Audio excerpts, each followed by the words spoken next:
สบายดีเนาะมื้อนี้มาพบกับ LGG ลาวเกมเมอร์ก่อนอีกแล้วเนาะกับการเล่นเกมที่มีชื่อว่า Home Sweet Home เนาะซึ่งว่าตัวนี้จะเป็นเอพิโซดที่2เนาะเอพิโซดที่1ก็ลิ้นจบไปแล้วเนาะก็ค่อนข้างดนนั่นแหละปีกายพุ่นที่บอกเนาะมาปีนี้ก็มาเอพิโซดที่2ที่ก็ออกมาดนแล้วแต่บ่ทันลิ้นเทื่อเนาะมื้อนี้เฮาก็จะมาลองเล่นกันเบิ่งเนาะว่าสิเป็นจังได๋เนาะไปกันเลยเนาะไป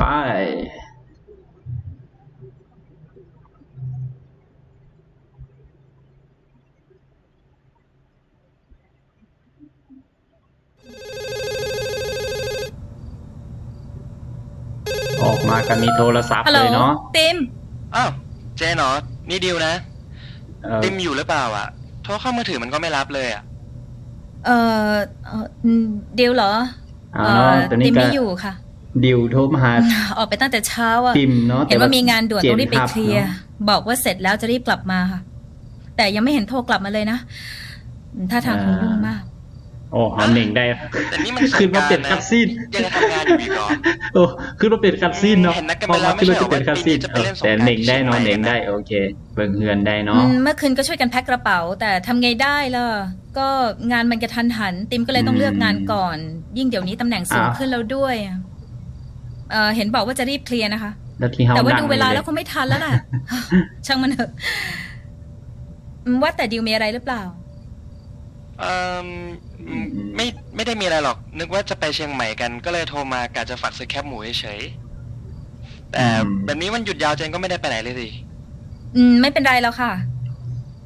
เจนก็ทำนู่นทำนี่ไปตามเรื่องได้พักนี้หาเวลาทำสวนดอกไม้หน้าบ้านอยู่ สงสัยจะได้เลิกสักทีละ อย่าคิดมากเลยติมมันก็เป็นคนจริงจังแบบนี้นั่นแหละยิ่งมันเพิ่งจะขึ้นตำแหน่งหัวหน้าก็เลยต้องแอคทีฟหน่อยจะว่าไปแล้ววันหยุดดิวก็ไม่ได้ไปไหนเหมือนกันนะถ้าอยากให้ไปช่วยลงต้นไม้ก็บอกได้เลยเดี๋ยวไปช่วยสิมาตีท้ายครัวบ่นี่เจนเกรงใจอ่ะสิมาตีท้ายครัวบ่นี่เพื่อนกันมีอะไรช่วยก็โทรมาได้เลยงั้นเดี๋ยวไว้คุยกันใหม่แล้วกันนะขอบคุณนะดิวบายค่ะบายครับเนาะก็คือดิวโทรมาหาติ่มเนาะแต่บัวติ่มบ่อยู่เนาะติ่มคาเวียกลายกับเจนเป็นคนรับสายมาดูเรื่องของอุบัติเหตุบนท้องถนนกันบ้างนะคะปีนี้อุบัติเหตุในช่วงเทศกาลสงกรานต์ไม่ได้น้อยไปกว่าปีที่ผ่านมาเลยค่ะถึงแม้ว่าเจ้าหน้าที่จะได้ใช้มาตรการดื่มแล้วขับจับยึดรถแต่ก็ยังมีผู้ที่ถูกจับกุมถึง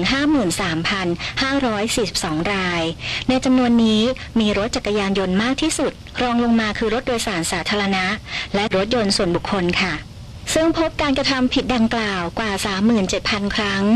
ยึดรถยนต์ไปแล้ว900กว่าคันเฉพาะวันที่14เมษายนนี้เกิดอุบัติเหตุ603ครั้งเบิ่งข่าวแล้วไปเห็นหยังหนิงยังบ่ได้เลยเนาะมีแต่หันซ้ายหันขวาโกงอีกละสวัสดีค่ะเอาเฮ้ยนี่ฝันร้ายเหรอเหมือนจริงชิบหายเลยฝันเนาะโอเคไปเจอกันต่อไปนี้ลุกบอกลุกขึ้นมาวันนี้ไล่ดินเราบอกประเด็นลุกขึ้นมาอยู่ใส่นี่คนเสียงมันก็วิ่งเจ็บหัวไม่มันมึนอย่างเดียววะเนี่ยเจ็บหัวละบ่ฟ้าข้างนอกคือแดงหนิงได้บ่เนี่ยยังหนิงบ่ได้เถื่อโอ้หนิงได้แล้ววันนี้โอเคอยู่ห้องนอนเนาะห้องนอนอันนี้ละแม่นยังมาเอาตัวใดละบัดนี้กดเอาตัวใดวะลืมแล้วนี่แหละ F บ่ได้เอาบ่เป็นเรือขอแห้งจังไปซอกเกนสักอึกก็คงจะแจ่มไปเลยโอ้เป็นห้องนอนตัวนี้เนาะเมาลื่นหลายเกินไปเนาะตอนนี้นอนเดียวขอปรับเมาหน่อยนึงก่อนปรับเมาส์ใส่ระบาดอีกต้องออกไปมันบ่นี่โอ้ยเดี๋ยวไปปรับเมาส์ก่อนต้องออกเลยวะนี่ไปออก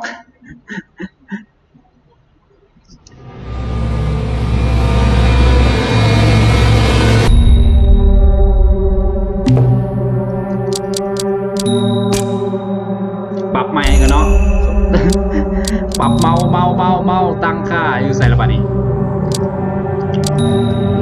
ระบบเกมเมาส์7โอเค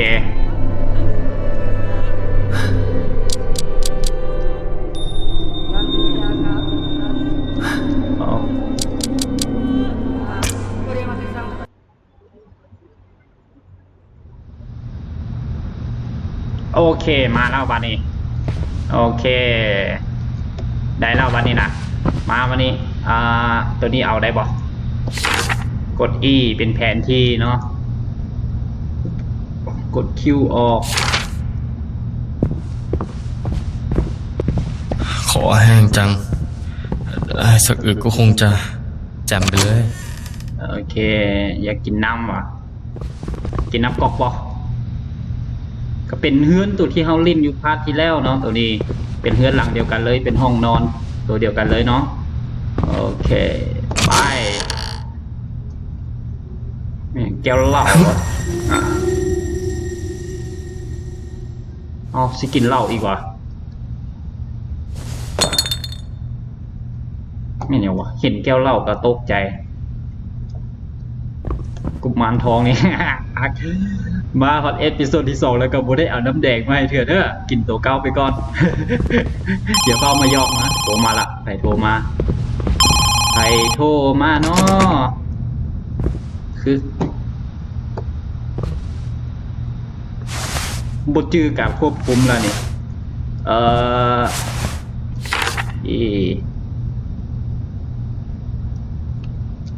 โอเคเนาะเป็นไดอารี่ของเจนเนาะตัวนี้อ่านเนาะไปออกไปแล้วคิวโอ้ยนั่งอยู่นี่ลูกโอเคไปลงลุ่มเนาะมีเสียงเขาโทรมาบุหรือข้อความแต่ว่ากุมารทองบ่ยอกดิ ประชาชนพากันแตกตื่นจากปรากฏการณ์สุริยุปราคาขณะนี้เนื่องจากนักวิทยาศาสตร์และนักดาราศาสตร์ไม่คาดคิดมาก่อนล่าสุดได้มีการคำนวณว่าดวงจันทร์จะเริ่มเคลื่อนตัวเข้าสู่ดวงอาทิตย์ในเวลาประมาณ 10 นาฬิกาและจะเข้าบทบังเต็มดวงในเวลาประมาณเที่ยงตรงหลังจากนั้นก็จะเริ่มคลายออกในเวลาประมาณ 14 นาฬิกากินเวลาใกล้เคียงกับในปีพ.ศ. 2545ขณะเดียวกันทางพลตำรวจเอกประยุทธ์จันทราผู้บังคับบัญชาการตำรวจแห่งชาติได้สั่งให้เจ้าหน้าที่ดูแลความเรียบร้อยในพื้นที่รวมทั้งที่อาจจะเกิดการจราจรติดขัดเนื่องจากประชาชนที่แตกตื่นจากปรากฏการณ์ครั้งนี้ก็เป็นข่าว ส่วนทา ของ ง ด้านกลุ่มพ่อค้า กุ๊กกินเดือนเนาะ ได้มีการเตรียมขายของกันอย่างคึกคักโดยสินค้าที่คาดว่าจะขายดีที่สุดคือแว่นกันแดดซึ่งผู้เชี่ยวชาญได้เตือนไปยังประชาชนว่าไม่ควรจ้องมองพระอาทิตย์ด้วยตาเปล่าเนื่องจากอาจจะทำให้สายตาเสียหรืออาจตาบอดได้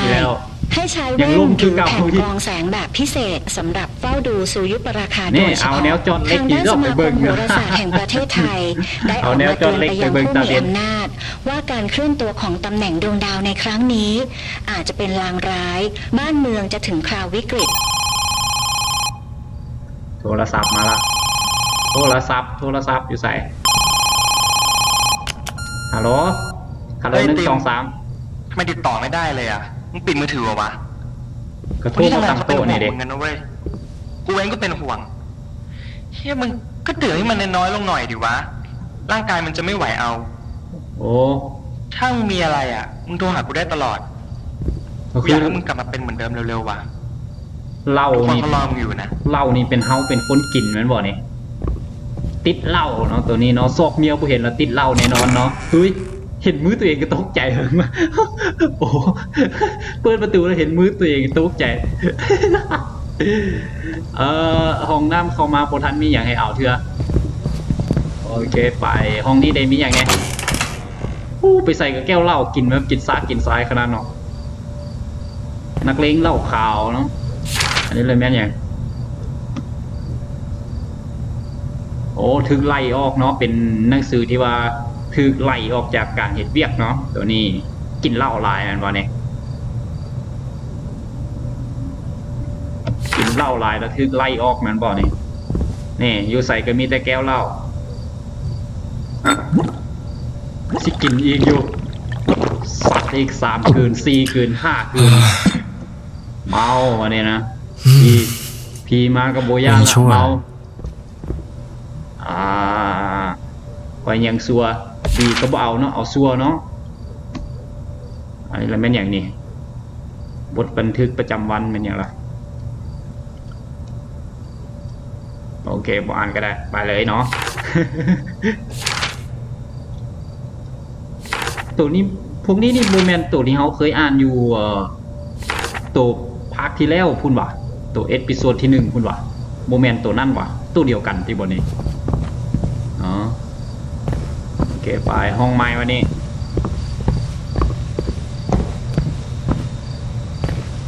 ใส่ตอนนี้เอากระแจจะอยู่บนเก่าบ่วะแก้วเหล้าอีกละซีนั่ง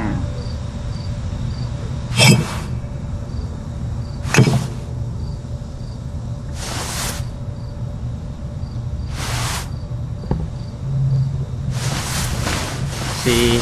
แกลืมเมื่อเราต้องการควบคุมเนาะดีที่มากนี่กระแจยังอยู่บนเก่าเนาะโอเคแล้วได้กระแจห้องของเจนละกลับไปห้องเจนนะวันนี้เนาะแต่ว่าบูมีสายแล้วเนาะพักก่อนมันมีสายระโยงระยางเต็มประตูนี่เลยทางนี้บูมีแล้วต้องขึ้นไปไขประตูห้องเทิงเนาะห้องของเจนเนาะมันบุยอกว่ะ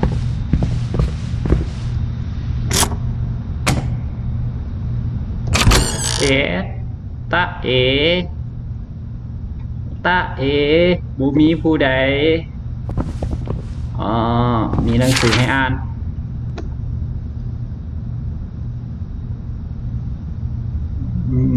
เนาะตัวนี้ก็เป็นไลฟ์ดีของเจนอีกแล้วเนาะเจนบอกว่าตื่นจากความฝันมาแล้วอยู่ในป่าที่มีแต่ซากศพคนตายเนาะแล้วก็สัตว์ตายจำนวนหลายเลย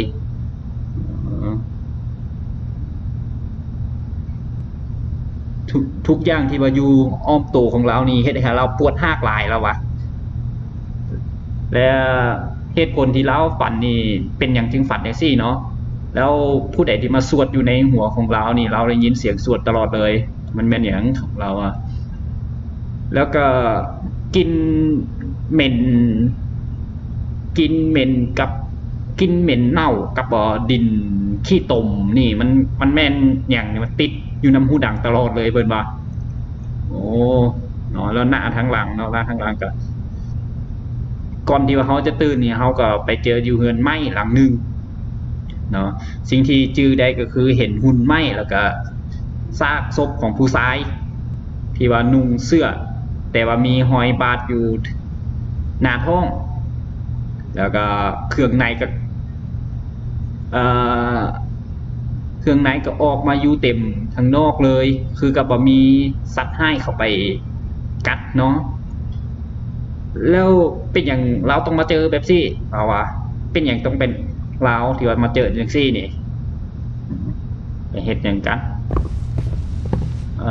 โอเคมาต่อ My Little Book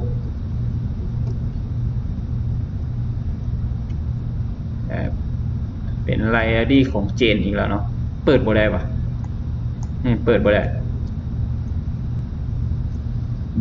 แทบโอเคไปซอกเจนแล้วสิไปทางไหนต่อประตูนี้ออกบ่ได้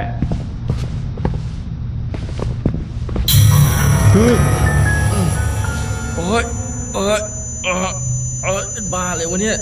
มันอย่างนี้เนี่ยเจ็บหัวนี่วะเจ็บหัวอีกแล้วอยากกินเหล้าขอเหล้าแน่โอ้ยเจ็บหัวอ้าวรับสลบเนาะสลบไปได้โทรหากู้ภัยบ่นี่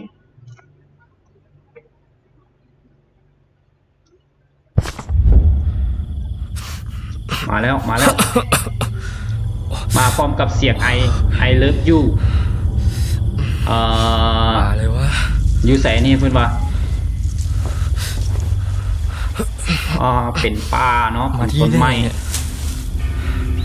มาบอนนี่ได้แจ้งใดเพื่อนว่า มืดหลายเพิ่ ม น อง ว่า อะไรไม่เห็นเลยว่ะ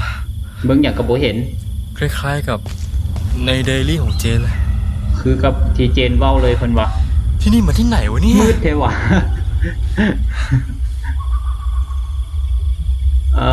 ไปทางเดละบานี้ไปสายบ่มีกด F ไปสายก็บ่มีแม่นยังเห็นแสงอยู่เห็นแสงอยู่เห็นแสงแล้วไฟสายเห็นแล้วเห็นไฟสายแล้วโอเคไฟสายกด F ไส้เปิดมาเจอเต็มหน้าเลยพอเจอเนาะก็เดี๋ยวมาเปิดไฟสายมันจะเจอ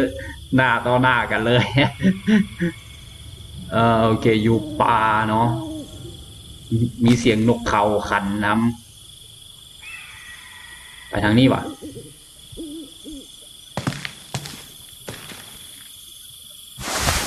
โอเคเนาะไป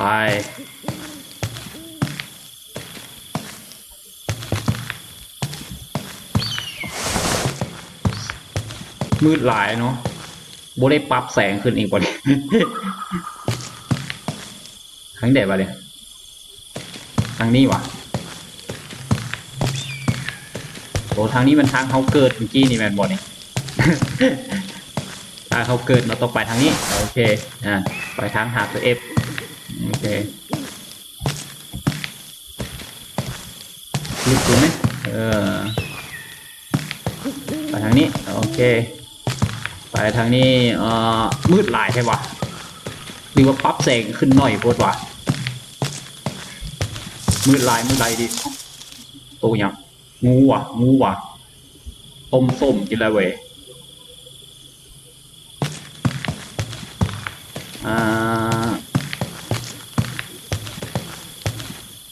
เอาทางเก่าว่ะ เลยนี่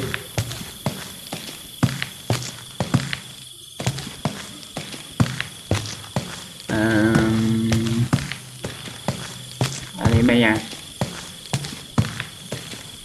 กดชิปข้างเพื่อแลนเฮ้ย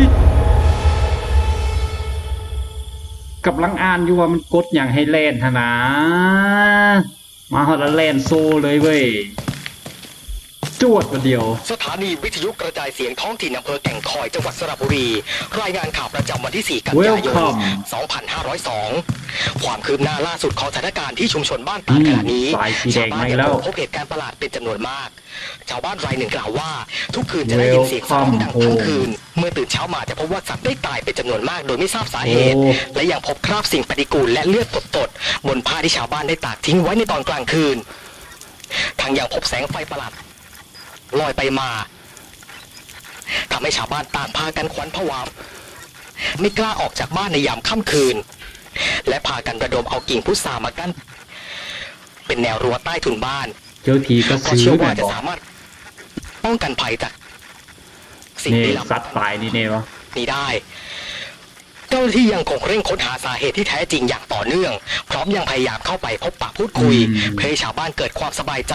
และคลายความกังวลต่อเหตุการณ์ประหลาดที่เกิดขึ้นในครั้งนี้แต่หากไม่สามารถคุมสถานการณ์ได้ก็จะประสานกับทางจังหวัดเพื่อขอการสนับสนุนต่อไป เนาะมิทยุเพิ่นว่าชาวบ้านเนาะได้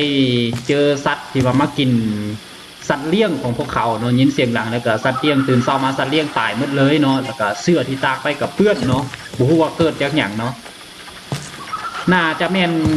กระสือเนาะเป็นแบบซี่หั่นฟังวิทยุแล้วไปทางแดดต่อไปนี่Welcome home Welcome to the family โอเคไปทางนี้มืดหลายเสียงอย่างวะโตอย่างฮะซาดซีด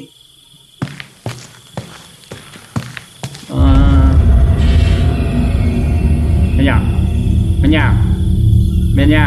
อันนั้นเป็นอย่างอันนั้นมันเป็นอย่างอันนั้นมันเป็นอย่างวะ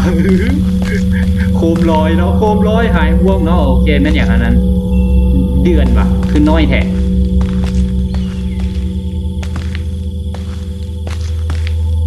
โคมลอยเนาะเมื่อกี้อันนี้แล้วแม่นอย่างขวาน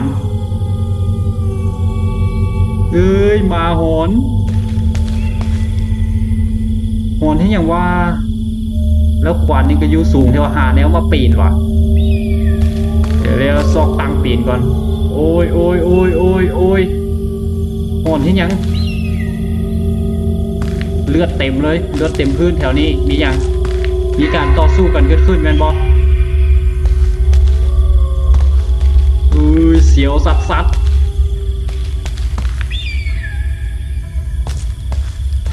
ไปทางแดดอันนี้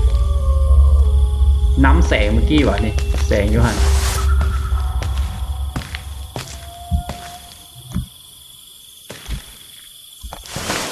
ลุกขึ้นมา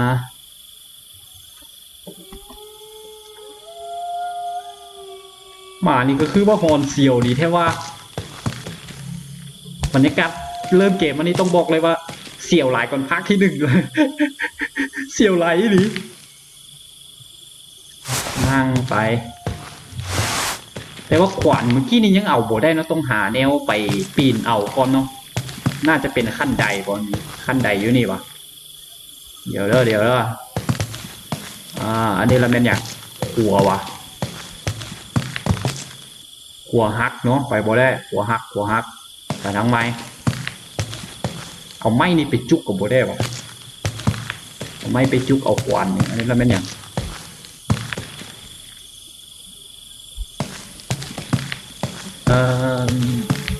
หมาหอนเห็นยังมันอย่างไม่โอ้นี่เอาไม้นี่ไปจุกเอาโอเคไหนไม้เราไปจุกขวานแม่นบอกให้ตัดต้นไม้ขวานอ๋อต้องกลับคืนไปเอาขวานมาตัดต้นไม้เสียงย่างกับย่างแห้งนี่ดิเสียงตัวเองย่างนี่ซิบุลอนว่ามีคนย่างน้ำหลังบนซี่หันหลังไปเบิ้งกับโบก้าหันนี่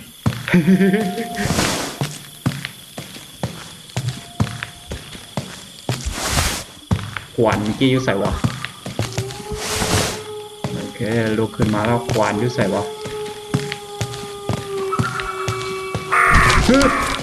นี่อย่างวะ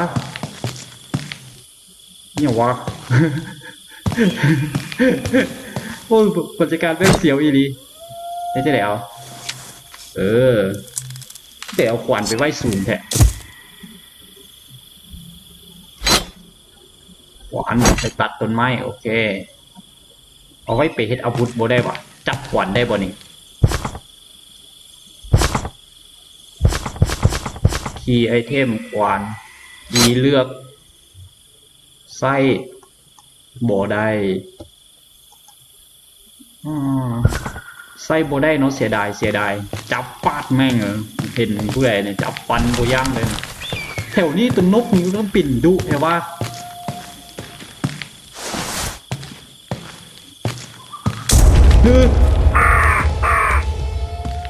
ไม่ยัง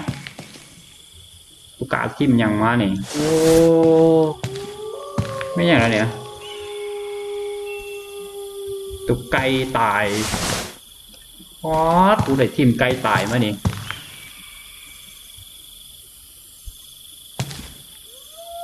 กูได้ทิมไก่ตายมาบัดนี้โอ้ห่าวแต่สิเฮ็ดเนาะ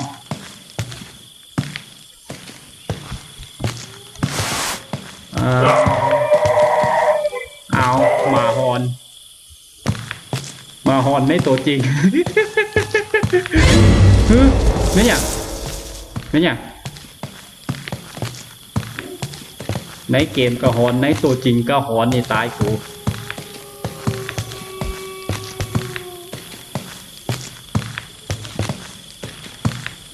ตัดต้นไม้เนาะโอเคตัดยังไงตัดแบบโล่งหนเนาะเอาซับตัดมาที่อย่างความจริงแล้วโอ้ตัดให้เป็นหัวเนาะไปเลยป่ะนี่โอเคไป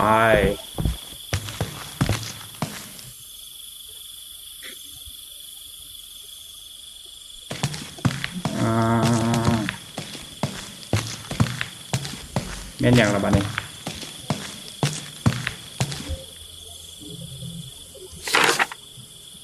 บูชาเจ้าที่ เจ้าที่อยากกินอาหารและปนมักไหมเนาะเป็นว่าซึ่งสามารถสื่อสารกับเจ้าที่ได้และเจ้าที่จะบอกว่าเขาต้องเอาอย่างแน่โบแมนว่าอยากกินอย่างแล้วเอาให้ แต่ถ้าลมกับเพิ่นบ่เข้าใจอีหลีก็เอาไปตามที่มีเลยเป็นว่ามีอยากเอาให้แต่บ่จำเป็นต้องคุ้มเพื่อหลายเนาะแล้วอันที่สำคัญก็คือเราต้องมีจิตใจที่ว่าบริสุทธิ์อยู่ในศีลธรรมเนาะโอเคออกมาคิวของไหว้สารนี่หว่าของบูชาข้าวต้มโอเคแต่ข้าวต้มมาแล้วเอามาให้อย่างบูชาว่ะบันทึกเกมเอาเนี่ยเอเตอร์เฮ้ยโอ้เซฟเกมอันนี้ ข้อหมายก็คือเอามาบูชาเพื่อเซฟเกมเฮ้ยแต่ว่าตัวนี้คือเห็นอยู่ภาคที่หนึ่งเลยโอ้แล้วก็คือต้องเอามาบูชาเนาะอยากเซฟเกมยังไงก็เอามาบูชาโอเคไปในทางนี้มา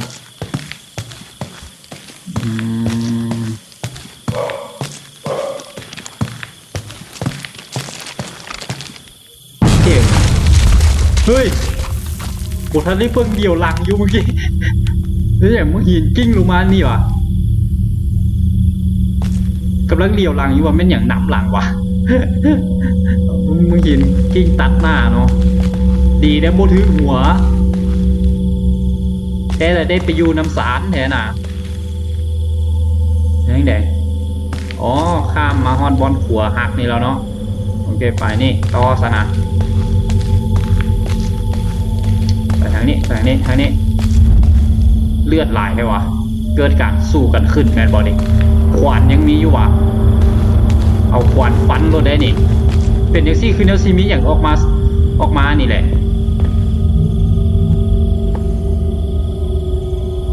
ลงจะไหนโดดเลยวะโดดจะบ่ตายวะแม่นอย่างวะหอยเลือดลากผู้ใดมาลากเลือดอยู่นี่นำเลือดดีวะอีหลีวะให้น้ำอีหลีดีวะให้น้ำเท่ๆวะ ผู้อยากจะน้ำแบบกับคืนได้ป่ะดิโอ้ไว้ตายหรออุ้ยสุกานี่ก็เนาะเป็นกวางเนาะกวางทรงโตตายอยู่นี่เนาะโอ้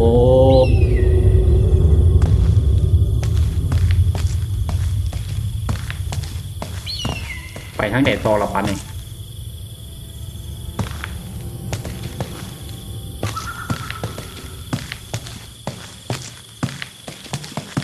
กับคืนว่ะคือสิต้องกลับคืนเนาะนี่เนาะโอเคไปเบิ่งเนาะอ๋อยังมีทางเบิ่งกว่าบนทางได้ไปเมื่อกี้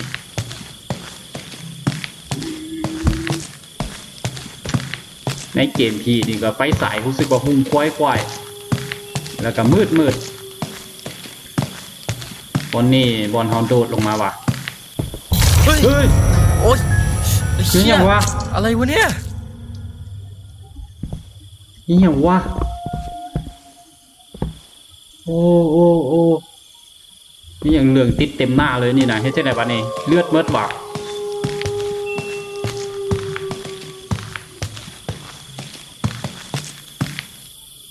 อ๋อทางนั้นคือฮงแต่หมานี่ก็หอนหามอย่างวะโอ้ย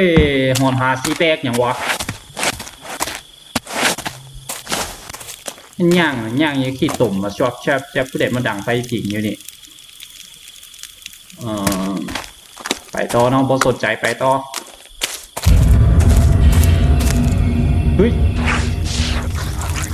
ไม่หยัง มันแม่นอย่างโอ้ตัวกินไส้ตัวกินไส้เห็นแล้วเนาะนี่ตัวฆ่าวัวฆ่าควายชาวบ้านหันตัวกินไส้เนาะโอ้เฮ็ดจังได๋ล่ะวะนี่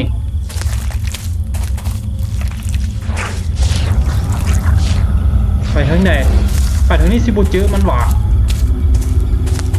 ไปใส่ละตัวกินไส้เมื่อกี้ไปใส่ละนี่กินชวบอยู่ดีตัวกินไส้กำลังมันตัวกินไส้ไปใส่ดูนี่นะโอ้ไม่ใช่ได้ปะนี่โอ้กระสือเนาะโอ้กำลังถามว่าตัวกินไส้มันไปใส่อยู่นี่นะยัดไส้มันกินซะบ่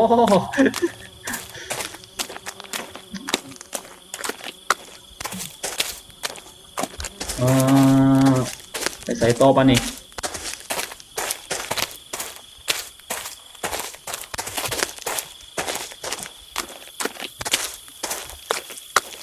แต่ตอนฮอดกองไฟ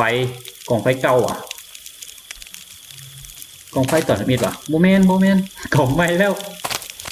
นี่แหละทางนี้ว่ะ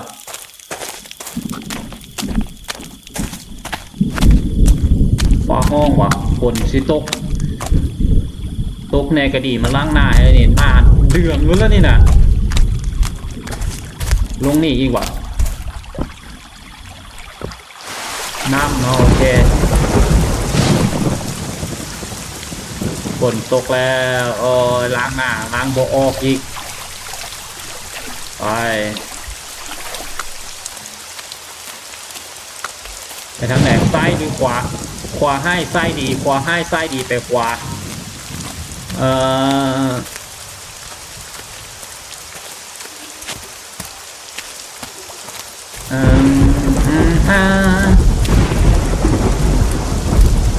วีดโฮมป่ะไม่ใช่ป้ายวีดโฮมเอาไปรวมกันวะต้องเอาป้าย2 อันแม่นบอกป้ายฮักนี่ต้องไปซอกอีกครึ่งหนึ่งมารวมกันให้เป็นชื่อเกมมาสั้นซะ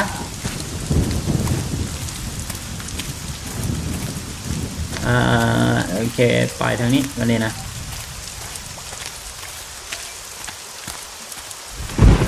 ฝนตกบ่มีคันห่มเนาะระวังเป็นวัดเด้อโคโรนาเนาะตากฝนก็เป็นโคโรนา ตอนนี้นี่ผู้ใดเป็นวัดนี่เมารวมก่อนมาอีกแล้วตัวกินไส้เห็นแสงมันอยู่นี่ตัวกินไส้โอ้ยมันติดลอยพุ่งเข้ามาหาอีกนะแต่ว่าหน้าเขาตอนนี้ล้างออกหมดแล้วเนาะตื่นเต้นอย่างแต่ว่าหน้าของเขาตอนนี้นี่สะอาดแล้วโอ้ซากศพไส้บูมีเหลือเลย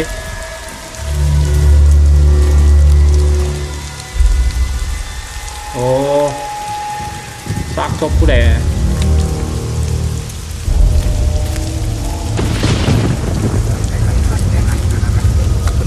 เสียงผู้ใดสวดแต่วันนี้ผู้ใดสวดหยังกูซักซบตายลายแท้เฮ้ยเป็นอย่างตัวขึ้นไปเทิงพุทธเป็นอย่างเดี๋ยวสิมาเฮียใส่เป็นบอลอีกลอยขึ้นไปที่อย่าง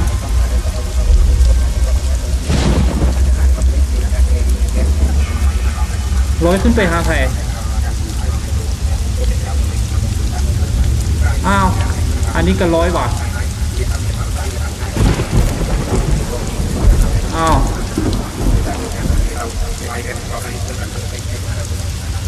ร้อยขึ้นไปเห็นอย่างวะ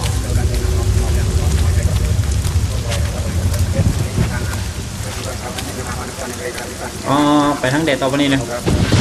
นี่เนาะซากศพน่าจะเป็นวิญญาณเนาะ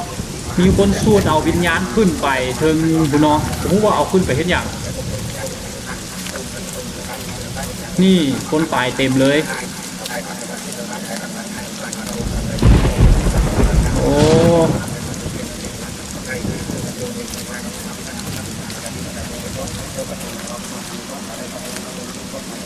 อ้าวขึ้นไปทึดๆอ๋อขึ้นไปเรื่อยๆเลยขึ้นไปเรื่อยๆขึ้นไปโบมดเถื่อไปทั้งใหญ่ต่อบันเองไปเบิ่งใกล้ๆดูมันเป็นอย่างเป็นเงาดำๆซื่อๆเนาะสูดเอาวิญญาณคนตายขึ้นไปเนาะ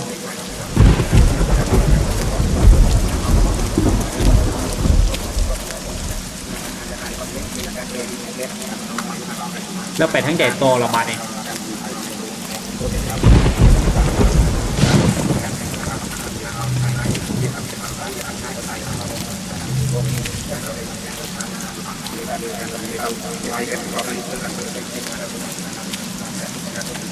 ไปนี่วะ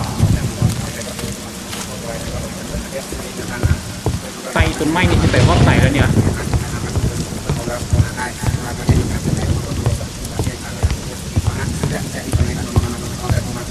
กระสือบูมาแล้วสิเฮ้ยส่วนไหนจะเลยก็ไม่ตกก็ยังหลอนแล้วนี่นะส่วนไหนที่อย่างว่าโอ้โหก็ไม่ตกก็ยังเสียวแล้ว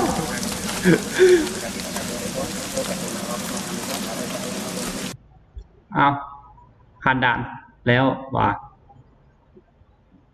โอเคผ่านด่านแล้วมาไม่หักก็ยังเสียวแล้วนี่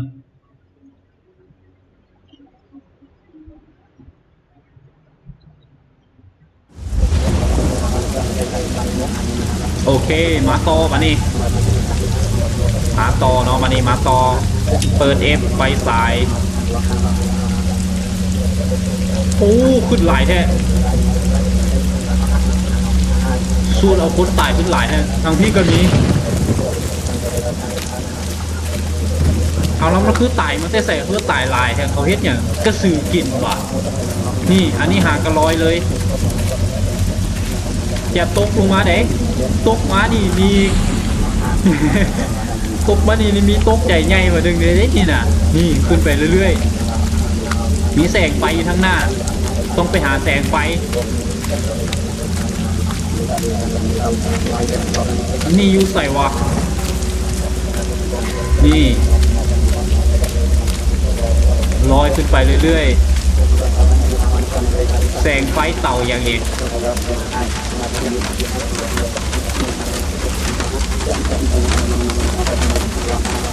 เข้ารีฝนโมได้ต้องไปต่อมีแสงไฟข้างหน้าอีก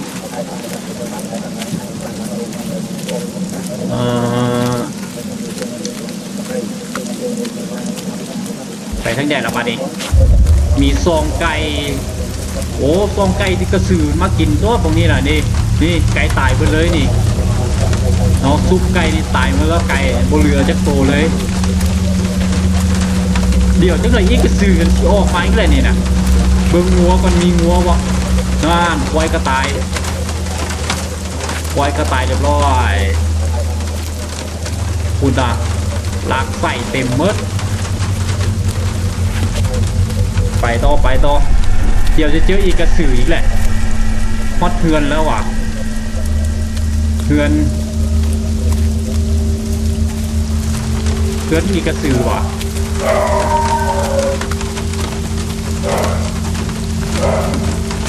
มีเทียน1 ดอก1 เล่ม1 ดอกคือใส่1 เล่มขึ้นในเฮือนว่ะเฮือนกับมุ้งสังกะสีแล้วก็เปิดประตูต้อนรับอีก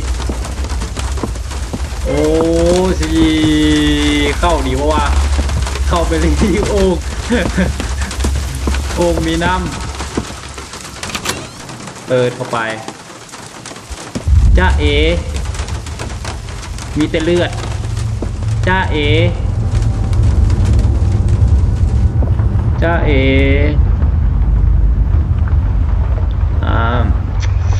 ในที่สุดก็เข้ามาฮอดเฮือน แต่บ่ฮู้ว่าอยู่นอกหรืออยู่ในเฮือนสิปลอดภัยหลายกว่ากัน เข้าบูซาว่ะเด้บ่น่าจะแม่นเครื่องบูซามีเจียให้อ่านเจียมาอ่านก่อนเนาะเป็นแรดี้ของเจนอีกแล้วเนาะว่าจมติ้มเนาะว่าติ้มกลับดึกอีกแล้วเนาะกามีบอกว่าไปกินข้าวน้ำหัวหน้า อันนั้นเราบอกขออ้างของเพิ่นน่ะกินข้าวนี่ตัวแล้วปกติกับโบสู้กินเหล้าดอกสำหรับติมหันติมกับโบสู้กินเหล้าดอกแต่ว่าเขาก็คือซีโบปฏิเสธหัวหน้าได้ก็เลยว่าต้องมีกินแน่มันว่าโอเคแล้วก็ย่างให้เพิ่นกลับมาแหละแต่ว่าก็เก่งใจหัวหน้าเพิ่นเนาะให้เพิ่นดิ้นเป็นหัวหน้าก่อนซะประตูนี้เข้าได้บ่ล็อกอันนี้ไม่ยากของดีบ่อันนี้ไม่ใหญ่มีดป่ะโมแมนยูจับยูฟาดหรอเลยเว้ยเสียงยางหรือคือน้ำมีเสียงของคนอื่นนี่แหละคือน้ำโมแมนเสียงของตัวเองนี่แหละจ้าเอยางจริงจกกว่างงนี่ก็ม้วนโอดแท้ว่ะเองฮูบอีกแล้วเนาะโอเคได้เศษฮูบมาอีกแล้วเอาไปแล้วค่อยมารวมกันว่าเป็นฮูปอย่างเนาะอันนี้อุบะภาษาลาวเป็นอย่างวะ บูเนาะภาษาลาวแปลว่าอย่าง อันนี้เราเป็นปึ้มบ้านผีโหดเอาจับบ้านผีโหดปุ๊บปิดประตูใส่ปั๊บเอาเข้าไปเป็นอย่างทิปเข้ามาแต่ใส่เอาบ้านนี่เอาจับปึ้มหรือมีปัญหาโลดบ้านผีโหดหรือเห็นโหดใส่โลดบอก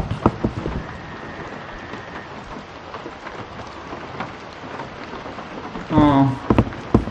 เห็นยังไงวะไปละเอาแล้วบอกสิเอาแล้วบอกนี่บอกแล้วนี่รับตาท่าเนี่ย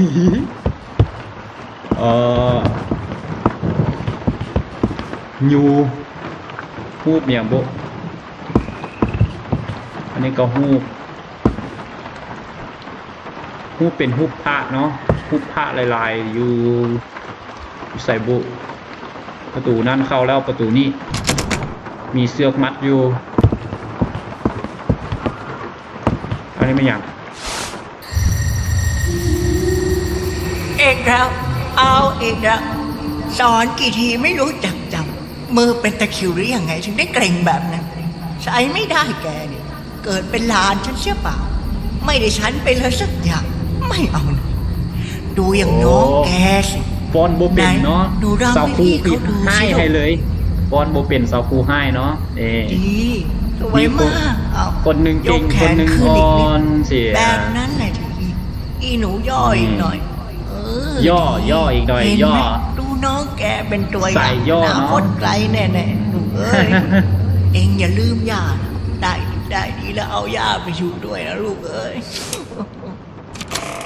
เบิกไล่สดเนาะประตูใส่เปิดนี่ประตูตัวใดเปิดเงินครัวว่ะล็อกอยู่รีบได้อันนี้เรามีอย่างไข่ที่อย่างไข่ต้มใบจดเหรอวะคือโบทันเน่าป่ะเนี่ยฮูบโอ้เป็นฮูบคนป้อนสองคนนี่แหละนี่น่ะนี่สองคนเด็กน้อยเมื่อกี้นี่ป้อนน่ะไข่ปลาแรกโอ้เป็นแสงกระสืออีกว่าโอเคไปมีประตูตัวหนึ่งเนาะมันไขให้เมื่อกี้นี่ตัวนี้ที่บอกนี่ไงนี่จ้าเอของเยี่ยมโบได้ปิดจ้าเอ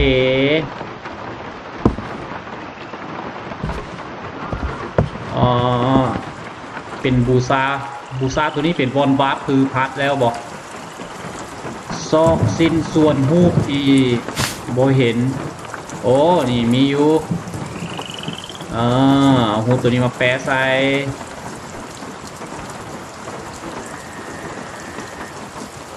กดเอาตัวใดละบัดนี้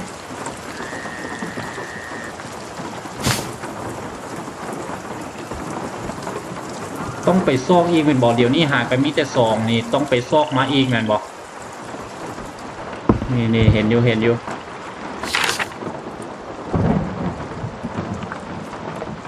บทความเรื่องการบนไม่อย่าบนแทบเป็นการบนบานเนาะบนบานภาษาลาวว่าจะไหนวะ เป็นการบนบานนี่ก็คือเกี่ยวกับน้ำขี่สร้างเนาะตัวนี้ว่าเจ้าหน้าที่ทางนั้นก็คือกับจ้างในโลกว่า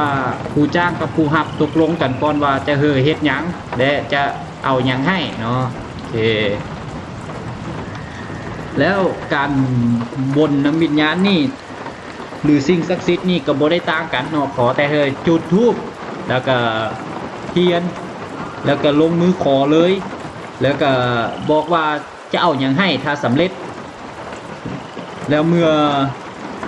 สำเร็จแล้วก็ต้องได้เอามาให้ตามที่เว้าเนาะสิ่งที่จะให้ก็อาจจะมีทั้งเครื่องเส้นเนาะหรือว่าจะเป็นความศักดิ์สิทธิ์ต่างๆเนาะแต่ว่าต้องให้ถ้าจะให้สำเร็จนี่ต้องให้เป็นการล้ำเนาะหรือว่าการเต้นฟ้อนให้เบิ่งสิเนาะโอเคจึงสำเร็จดีกว่าว่าสั้นได้ผลดีว่าสั้นอ้าวเดี๋ยวมาเจอฮูปแล้วนี่ฮูปเป็นผู้ที่ให้เขาเมื่อกี้นี่หว่านี่ตายแล้วหรอ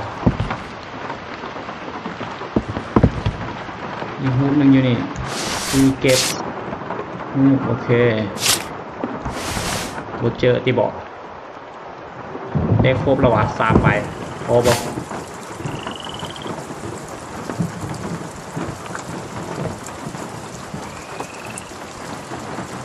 โมพอว่ะเอาอีว่ะต้องไปซองอีว่ะเมื่อกี้เก็บปูทันครบสบอกยังอยู่ใส่อีกว่ะโอ้อยู่นี่ใส่อีกวงมาลัยครบแล้วที่บอก4 อันละ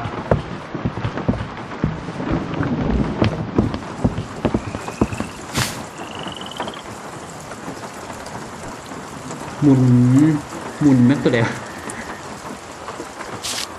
โอ้หมุนกับติ๊ก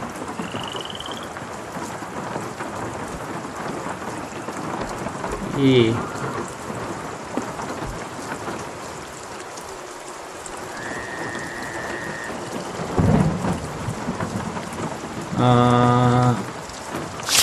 แอบ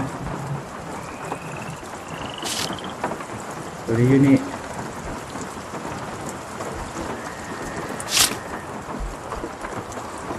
ตัวที่เดนี่โอเค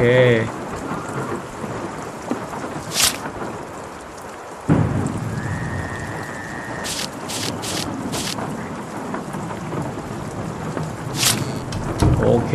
เรียบร้อยได้อย่างมาเนี่ยได้ฮูปไทยของนางลำเนาะ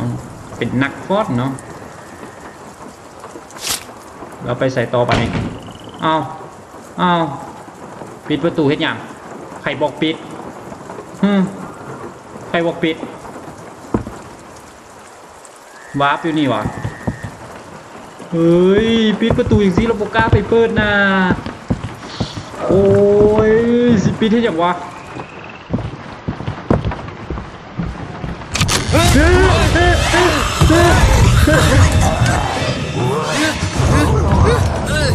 ไม่อย่างวะไม่ใช่แล้วปะนี่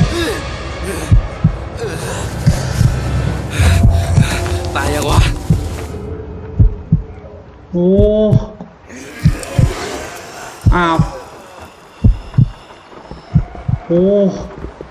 จุดสิตกหมดตังค์ โอ้ตายแล้วอย่างซี่นะเฮ็ดอย่างซี่อีกบ่ได้เด้อนี่เปิดประตูนี่น่ะจ้าเอ๋แต่ว่าเมื่อกี้เอามีดอยู่ใส่มาแทงเลยเหรอเมื่อกี้นี่นะมีอีกบ่นี่มีดนี่อันนี้ตอนที่แรกคือเอาบ่ได้เดี๋ยวนี้เอาได้แล้ววะลูกกรอนแม่นหยังวะ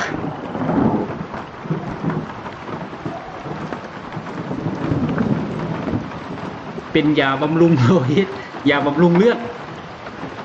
เป็นยาบูฮานใส่บำรุงเลือดได้หลายกว่า32ชนิดบำรุงเลือดทั้งดีบำรุงหัวใจระบบประสาทอ่อนเพลียเหนื่อยแก้โรคผิวหนังสารพัดโรคเนาะแก้ได้เบิดเนาะส่วนประกอบก็คือมีดอกบัวเงือกปลาหมอผูแก่เข่าหมวกแดงทองพันซักบูฮูเราเป็นอย่างเนาะมี32ชนิดเนาะแซ่บหวานกินง่ายปานขนมอมกดไซไอเทมปืนฝรั่งกดโอ้หิ้ววะนี่มียาหิ้วพอมานี่นี่ตะปูสั่งไม่เอา เป็นตะปูเล็กเนาะมาตะปูเล็กขี้เมี่ยงเอาไปเฮ็ดอย่างไรบ้านี้ตะปูที่เชื่อว่ามีอาคมป้องกันปีศาจโอ้เอาไปฆ่าตัวเมื่อกี้นี่แม่นบอกมาวันนี้น่ะฆ่าได้แล้ววันนี้น่ะติดเตะตะนบตายซะแล้วมึงน่ะมีดุแต่ว่ามีแต่ดอกเดียว ยังมีอยู่ใส่อีกว่า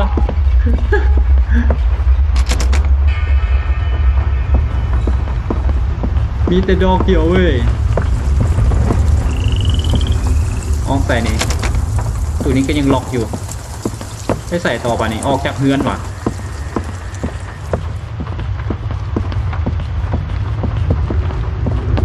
ในห้องนี่นะโบมีตะปูอีกว่ะ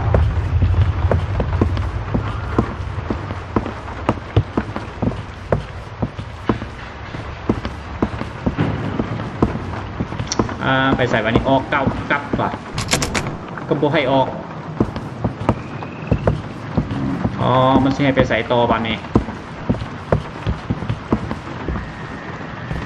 ได้ตะปูแล้วห้องนี้โบให้เข้า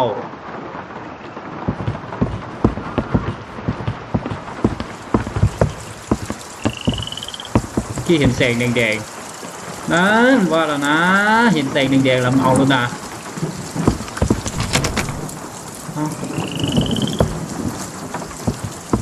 ใครโอ้ต้องเอาใครอีกแหละใครเอาไปได้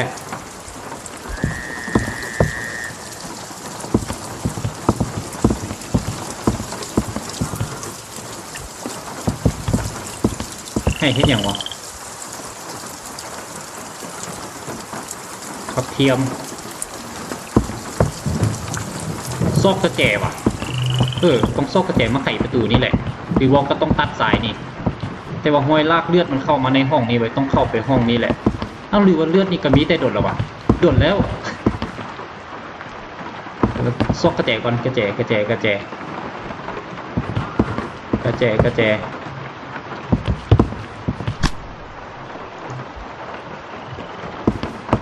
กระแจอยู่ใส่กระแจ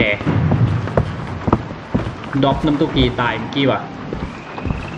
ดอกไอเทมนะวะที่เดียวว่าฆ่าผีเอาไอเทมโอ้ไม่อย่างนี้กระแจรี่อยู่ดิถึงได้โดนอุ้ยนะโอ้ยเห็นกระแจวายได้กระแจรอบประเด็นนะ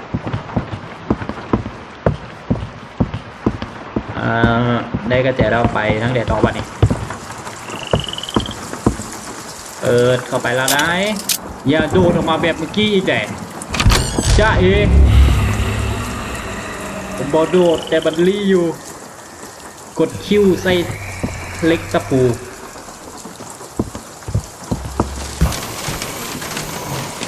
กดคิวไม่เลยสัตว์อย่างซี่เลยวะ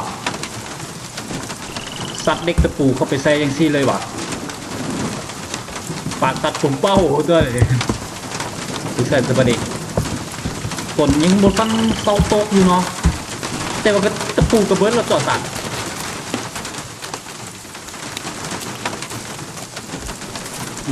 นี่ตะปูดอกบ่ไปใส่ตอกละปะนี่เนาะเครื่องที่ว่าตากเพื่อนเบิดเนาะเพื่อนเลือดเบิดไปใส่ตอกปะนี่ห้องน้ำหวายเนี่ยเข้าห้องน้ำหวะไปทางนี้วะฝนเซาแล้วที่นี่โอเคเซาแล้วฝนเซามาแล้วมาลดหนาฝนตกอีกสไปขันมาที่หอดจากสินะให้ฝนตกอีกคำหนึ่งสไป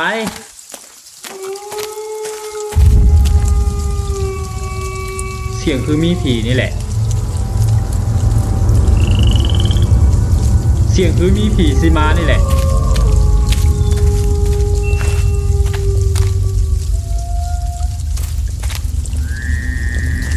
ไปได้บ่นี่เสียงคือมีผีซีมาเล็กตะปูบูมีแล้วได้เว้ยเล็กตะปูบูมีแล้วเว้ยอ้าวกองหมูกองวัวกองควายอย่างมากองกันอยู่นี่ต้องสู้แล้วก็สื่อว่ะหอยบูมีเล็กตะปูได้เว้ยก็เล็กตะปูกันไหม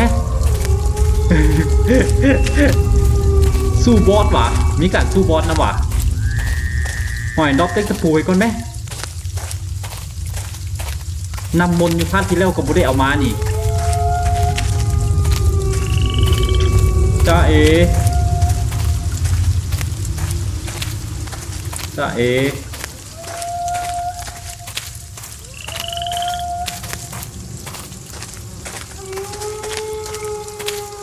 ล่องสัตว์สาวาสิงเนาะถือฆ่าตายเสียงโตเหยาห้องวีดก็สื่อว่ะ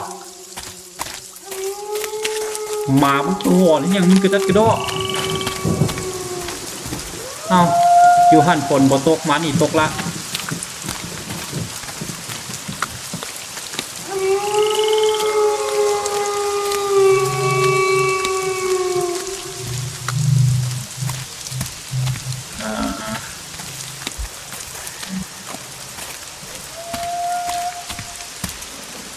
สารพระภูมิอ่ะ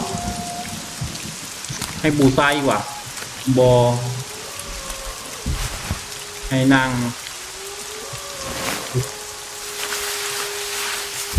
รอดมาแล้วมันเป็นอย่างให้รอดมาแล้วมันเป็นมันคือมีเสียงวิ่งคือเรามีอย่างยางๆนี่แหละที่เจอผีว่ะ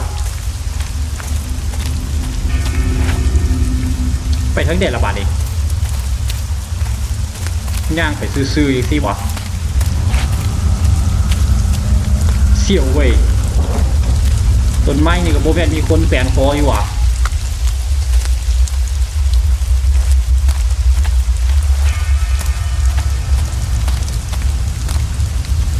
ผู้เด็กมาไต่เทียนนี่หลายแล้วบูซาโอ้ my god นี่อย่างวะบูซาต้นไม้ไม่ศักดิ์สิทธิ์เนาะไปต่อพอสนใจ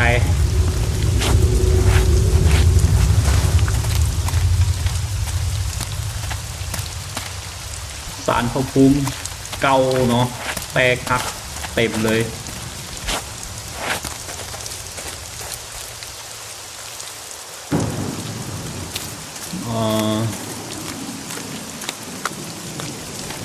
ยังได้ต่อบัดนี้ยังได้ต่อรอดอีกว่ะรอดไปแต่ว่ะ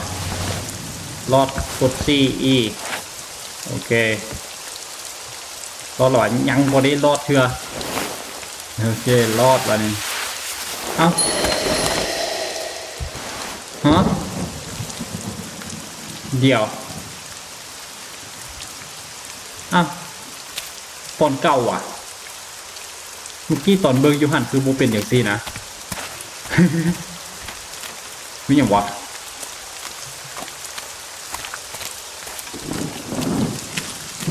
ไปทางแดดตัวนี้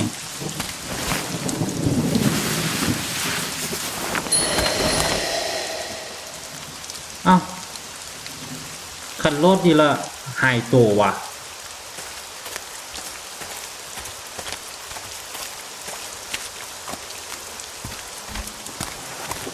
ตัวนี้รถละกลับพื้นไปตัวนั้น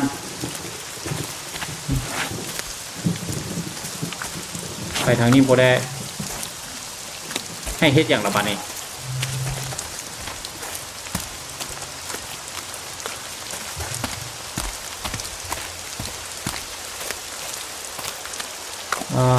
มันให้เห็นอย่างละมาฮอดต้นไม้นี่คือเก่าให้ไปแถวต้นไม้นี่วะ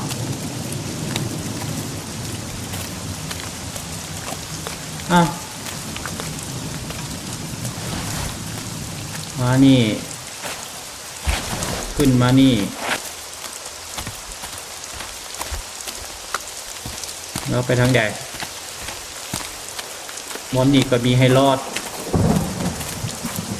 มารอดบอนนี่วะรอดบ่ได้ไปทางใดทางนี้คันรอดนี่ดิสิไปฮอดบอนเก่าอีกได้นี่เดี๋ยวแถวนี้เด้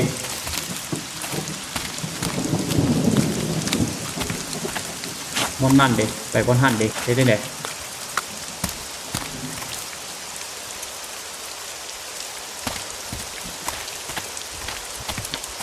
ไปทางเดียววะ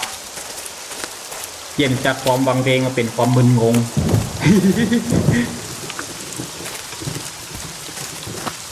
ไปทางเดียวนาะต้องรอดนี่อีกแล้ววะรอดก็รอดบึงเอาแน่นี่รอดแล้วก็กลับมาบนเก่ารอดกลับคืนรอดกลับคืนกับกลับมาหม่องเก่าว่าสิรอดทางเด็กกับกลับมาบงนี่เนาะแล้วต้องไปทางใด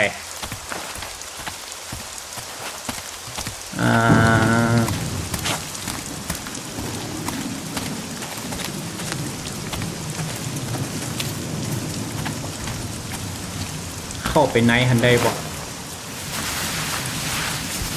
ออกมานี่มาฮอดนี่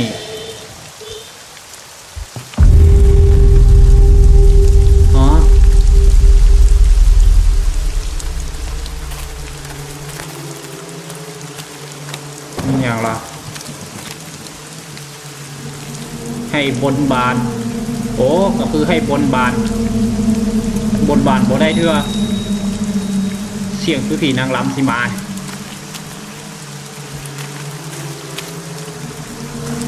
แล้วให้เห็นอย่างละบานี้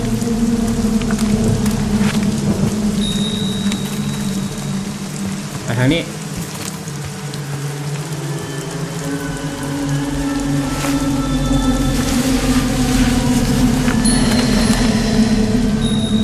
ไม่เนี่ยวะวับไปวับมาวับจนงง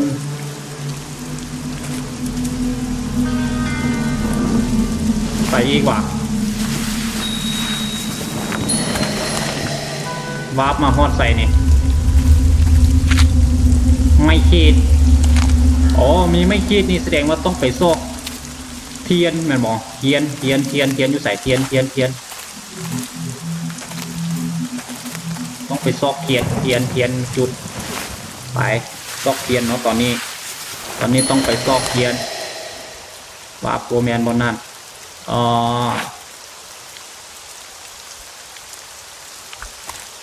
ไปใส่บ้านนี้ งงเทียนต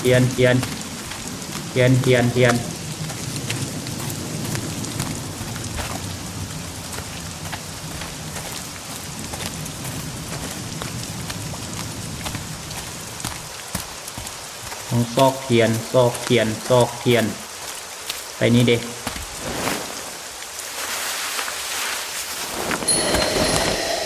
ออกมาบอลเริ่มต้น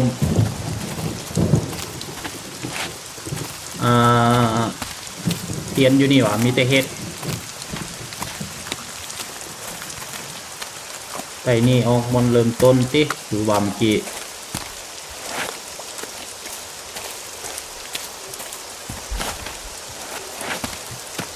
เล่นก็ได้บูมีปีกเ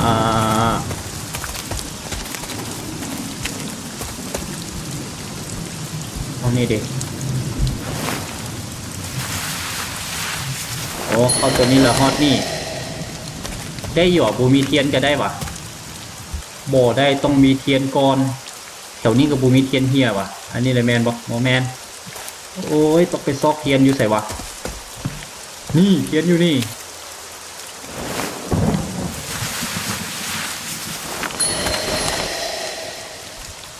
อ้าวเตะเข้ามาแล้ววาร์ปนะวาร์ปไปฮอดใส่ละเนี่ยจักวาร์ปไปฮอดใส่ละเนี่ย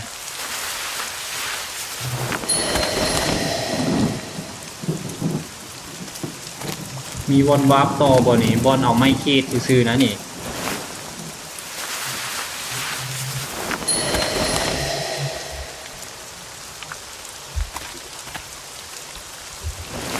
ไปเข้าไปอีกฮอตใส่เอาบอลเริ่มต้นเกิดความสับสนแล้วก็มึนงงแล้วบ้านี้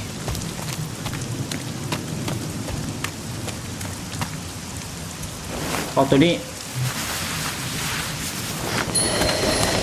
ฮอต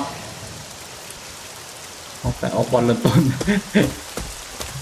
เข้านี่ออกมาเริ่มต้นบูมีบอลให้รอดบอลอื่นวะบอลแดกที่โบได้รอดนี่บอลนี่วะบอลนี่รอดแล้ววะอ๋อวันนี้ งแล้วแถวนี้มีบอลให้รอดบอมีเทียนบอ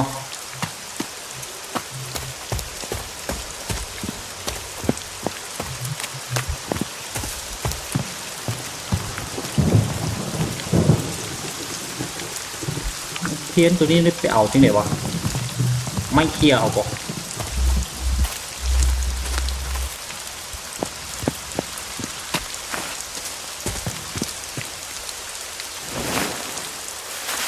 นี่นะมันจะวาร์ปไปวาร์ปมานี่นะขั้นท่ารอดกลับไปเด็กฮอดบอลใหม่แล้ว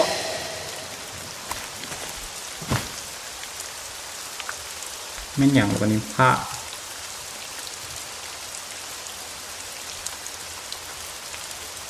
อ้าวโบแปร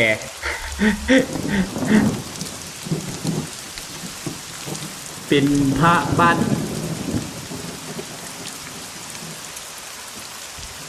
โบแปร โอเคไปพระเนาะได้พระมาองค์หนึ่งแล้วไปใส่ต่อบันนี้เมื่อกี้รอดออกมาวันนี้รอดกลับคืนวันนี้เอาไปรอดใส่วันนี้รอดไปรอดมาอยู่นี่แหละรอดใส่บูฮู้เลย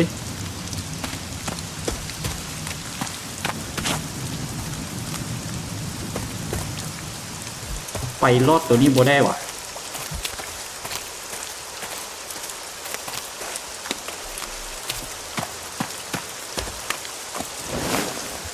นอดตัวเก้าอีกเลยนอดใส่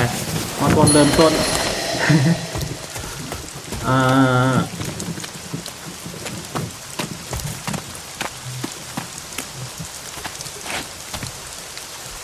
ตัวนี้เคยเข้าแล้ว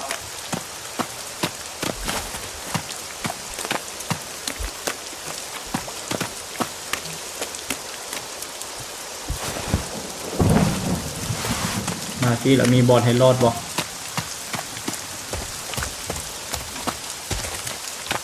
ตัวนี้ก็เคยรอดละ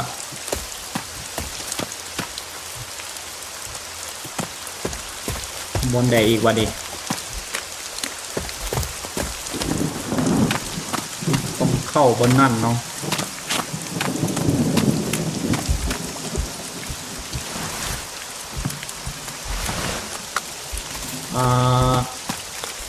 ไปทางเดียววะ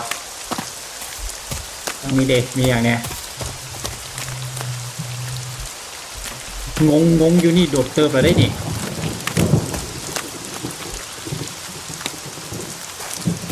ไปบ่ได้ว่าตันวะ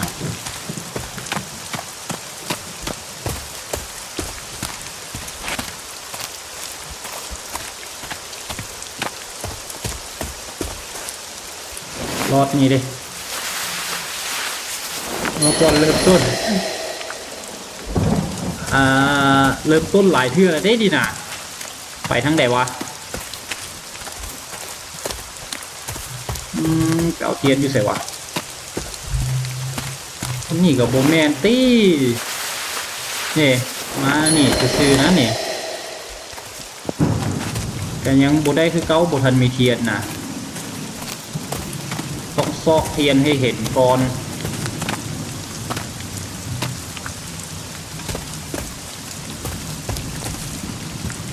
เห็นอยู่นะนี่นะเทียนจะไปเอาโบได้ซื้อๆนะ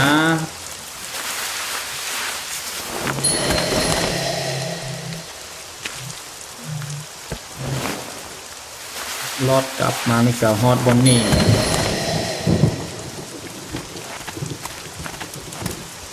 แล้วรอดกลับไปก็มาออกก่อนนี่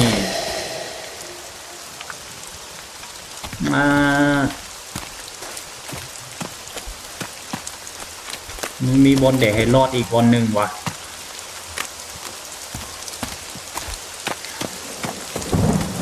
บอลรอดอีกบอลหนึ่งบอลนี่นะที่อย่างไปโบได้วะ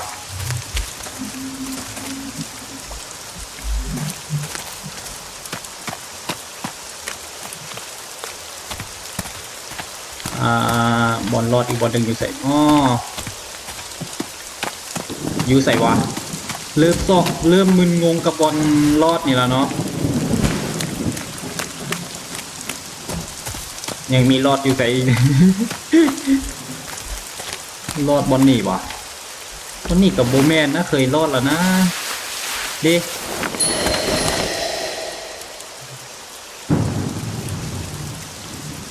รอดกลับเลยรอดต่อเดโบแมนนะอยู่ใส่วะ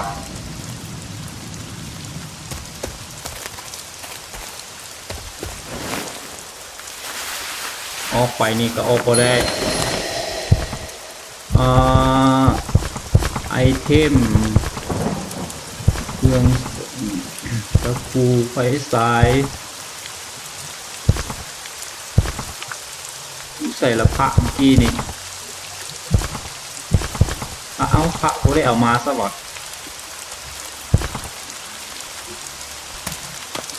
พระจะไปใส่ละ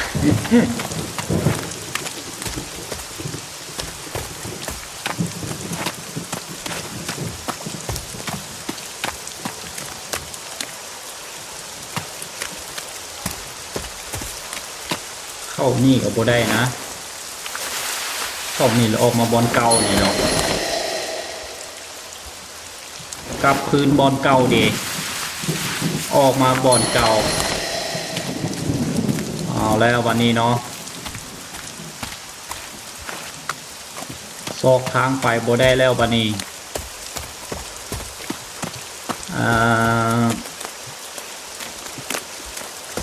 ไปทั้งเดียววะ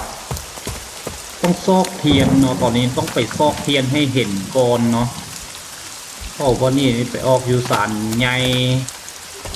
พอวันนั้นออกศาลใหญ่แล้วก็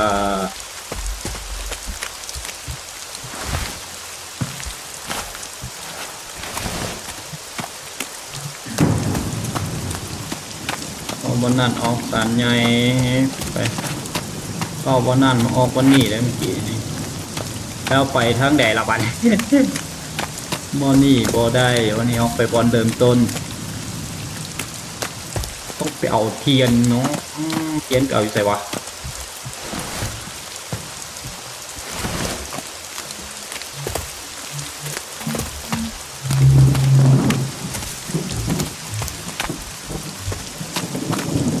เข้าไปศาลใหญ่วะอ้าวปิดไฟเห็นอย่างละบัดนี้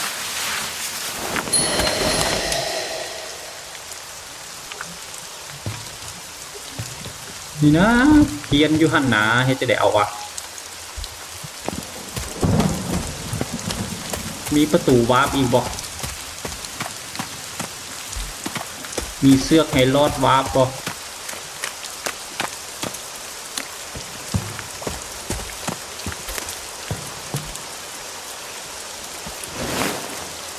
วาร์ปเข้าไป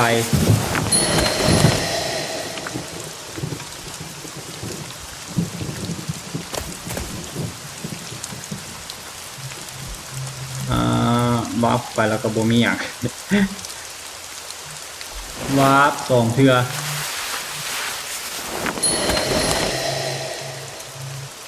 วาร์ปแล้วก็มาบอนนี่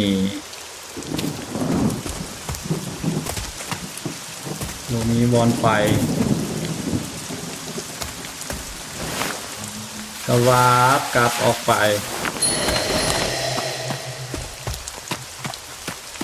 ก็แลนมาทางนี้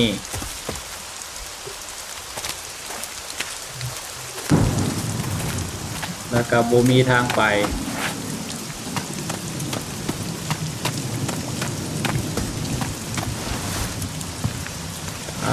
ไปทางไหนวะ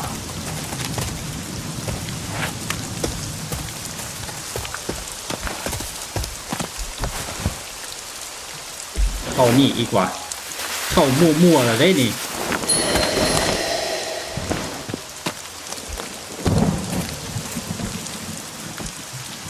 บ่ได้ฮะบ่ได้แถวนี้วะ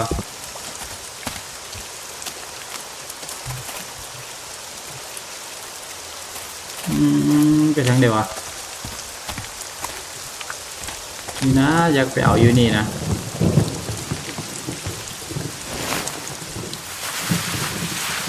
นี่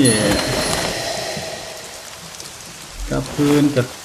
บ่แมนอีกนะนี่แถวนี้กับบูมีทูบมีเทียนอย่างเนาะ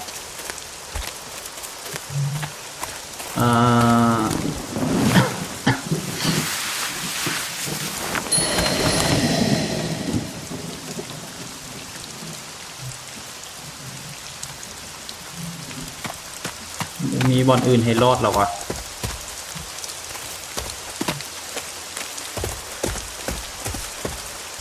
รอดบอลทันอีกว่าได้วะปีนข้ามไปเลยว่าได้วะ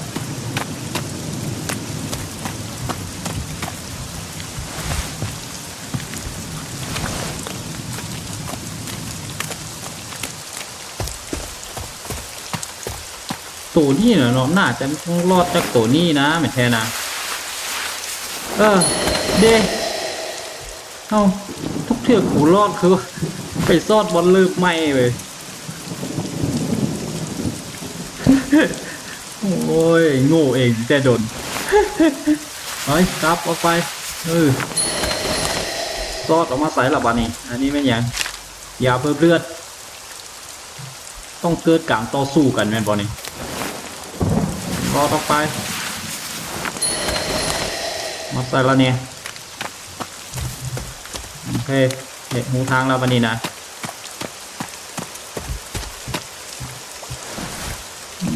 ลงอยู่นี่ตั้งโดนด้วย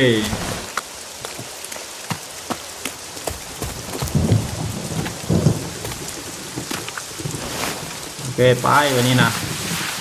ได้ทูบละโอเคมาเอาละต้องทำไงวะเนี่ยต้องเฮ็ดยังไงละวันนี้ไหนดูดิสิ่งศักดิ์สิทธิ์ทั้งหลายแบบนี้เปล่าวะ สิ่งศักดิ์สิทธิ์ทั้งหลายหน้าที่นี้ช่วยดลบันดาลให้ข้าพเจ้าแคล้วคลาดปลอดภัยด้วยเถอะข้าพเจ้าจะถวายอะไรดีวะเฮ้ยถวายมีเหล้าพวงมาลัยไข่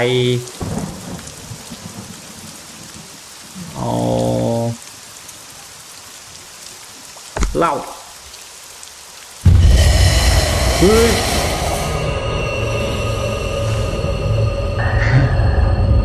ถวายเหล้าแล้วมักกินเหล้าเอ้า ไม่อย่างว่า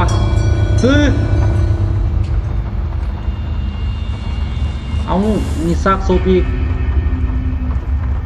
ไม่อย่างวะเล่ากระดำมาป่ะนี่หุ่นเนาะเป็นหุ่นรองเสื้อเหล้าขาวประตูเสร็จเปิดยาเพิ่มเลือดซากศพยังบลุกตินี่อะไรไม่เนี่ยเหล้าคือกัน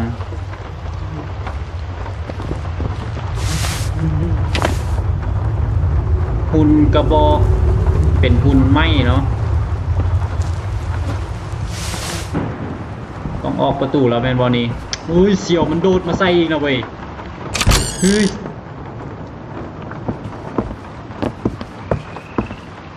โอ้กลับมาห้องตัวนี้เนาะที่มันล็อกไว้ที่บอกตอนที่แรกซ่องดีกว่า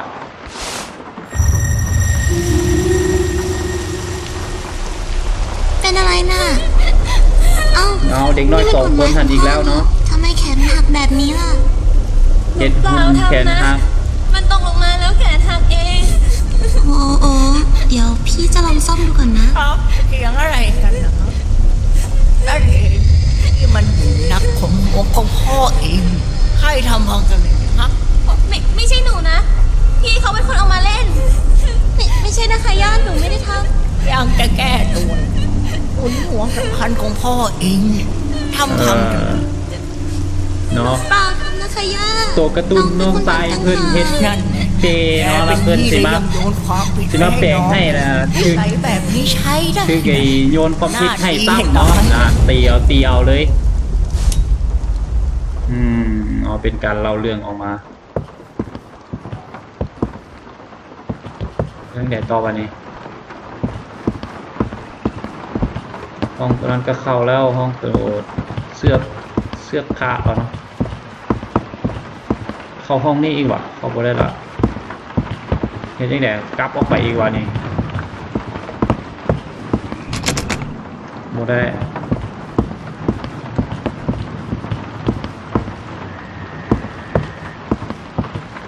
เห็นยังไงบ่มีตะปูแจกอีกว่ะ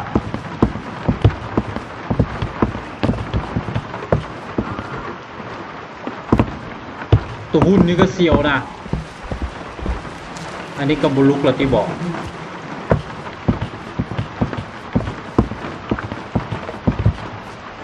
ทางนี้วะ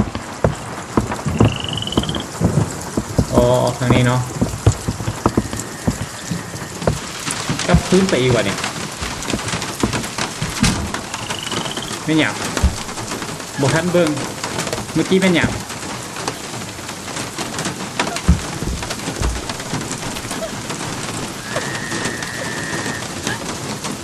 มีเสียงคนให้อยู่ใส่ห้องน้ำนี่ว่ะ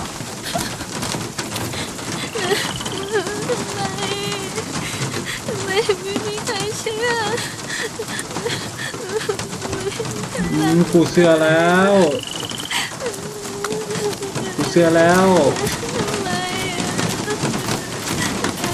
ใส่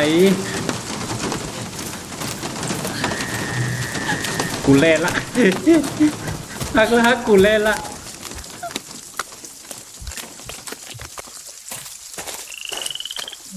ไปทางไหนต่อวันนี้ทางเก่าว่ะ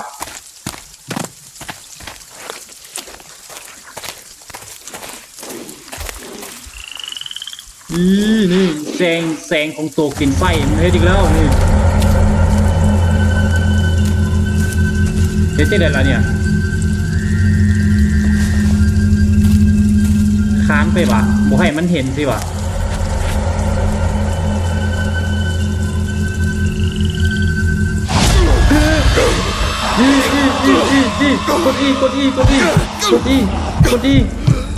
กดอีรัวๆกดอีอ้าวตายว่ะบ่ตายกินยา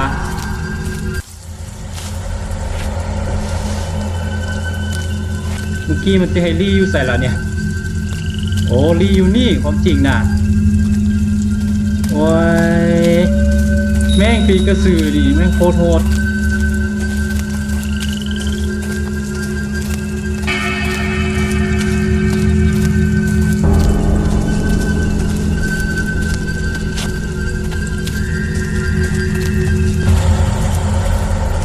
มันกินไส้อยู่เนาะเมื่อกี้เนาะเลือดจนทีเบิร์ดเลยหน้าจืดเลยเมื่อกี้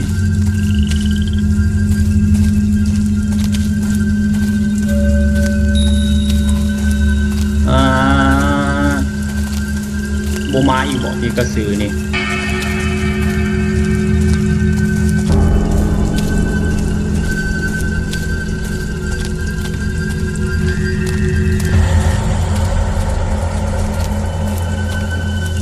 เสียงก็เสียวเว้ย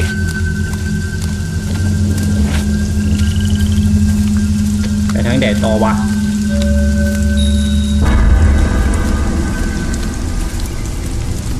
มาทางนี้สิบุญหลงดีกว่า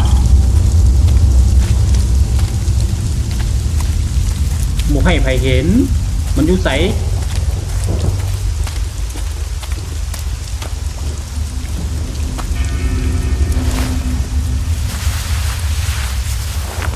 อ้าวบอลเก่าอีกว่ะ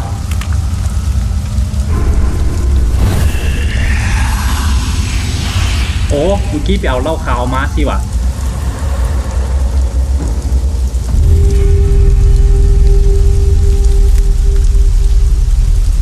เอาเราเฮ็ดจังได๋วะนี่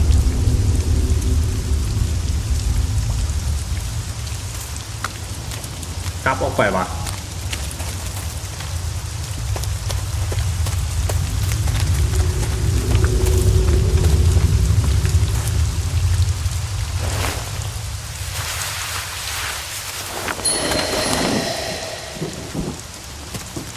ก็งมลงไว้เราอันนี้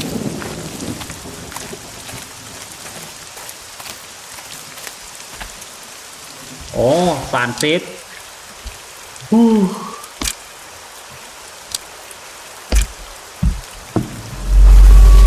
โอเควันนี้ โอ้เกือบบอลรอดเนาะเกือบบอลรอดเนาะเอาเนาะสำหรับมือนี้นี่ก็พอซ้ำนี่ก่อนเนาะเดี๋ยวมืออื่นเดี๋ยวเอามาลินพาร์ทที่2ต่อเนาะเกือบบอลรอดคือกันเนาะสำหรับพาร์ทนี้เนาะลงทางกันโดนเติบเลยเนาะตัวนี้โอเคเอาไว้เจอกันมือต่อไปเนาะเป็นพาร์ทต่อไปสำหรับพาร์ทนี้ต้องขอขอบใจเนาะอย่าลืมกดSubscribe ให้แน่เนาะเพื่อที่ว่าจะมีกำลังใจลิ้นต่อไปเนาะโอเคเอาขอบใจ